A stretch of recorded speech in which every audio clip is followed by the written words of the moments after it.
It looks like there's already somebody set up in there. Okay. If you know you're going to get a baby, you're going to want to change your weight. Okay. Because there's numbers over here that it will give you based on your weight. So if you set in a tidal volume, it will give you the number that's your tidal volume, milliliters per kg. So that's important. That number will not be accurate if that's not right. Makes sense. If they went one So way. if you've got a 600 grammer, you need to change that to 600.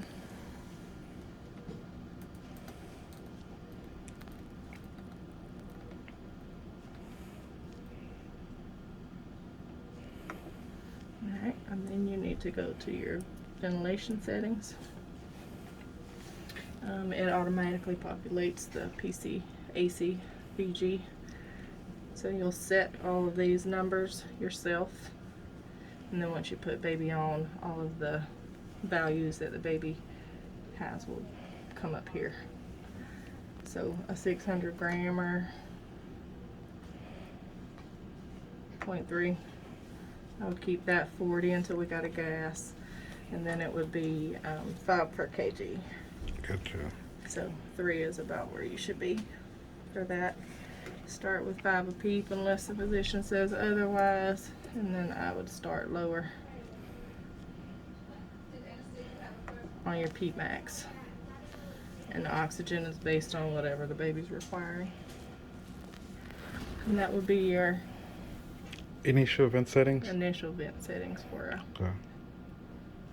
600 grammer. And it says it's 3 cc per kilo, 4 cc per kilo, 5. 5 cc per kilo, Mm-hmm.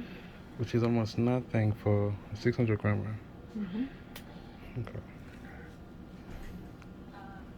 So what other modes besides when will we use pressure So control, for- PC, PSV? To go into a non-invasive, you have to actually go into standby on the ventilator. You can't Okay. just switch to non-invasive.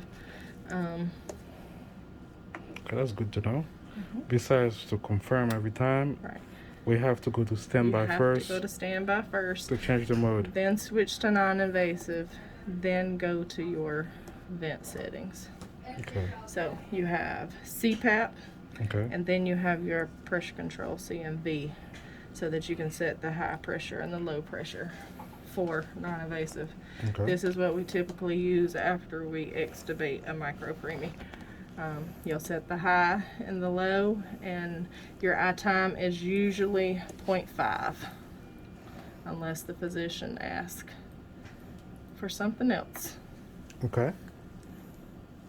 Your rate would be 25 to 35, I would say, for non-invasive, because by that time they're breathing on their own anyway. Okay. I would start middle of the road, get a gas, and then increase or decrease based on your results. Your oxygenation usually goes up by 10% when you switch to Okay. non-invasive. So basically, Your if they're requirements go up.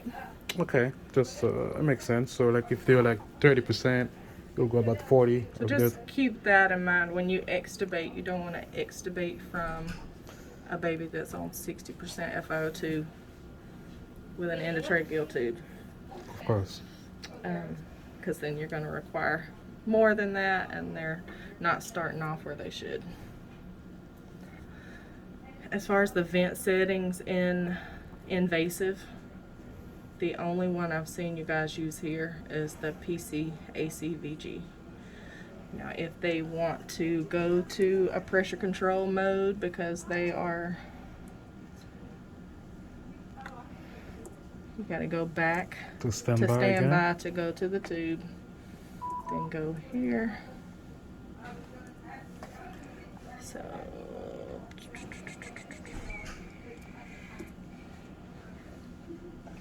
if they wanted to use a pressure control mode, that's where you'd set here.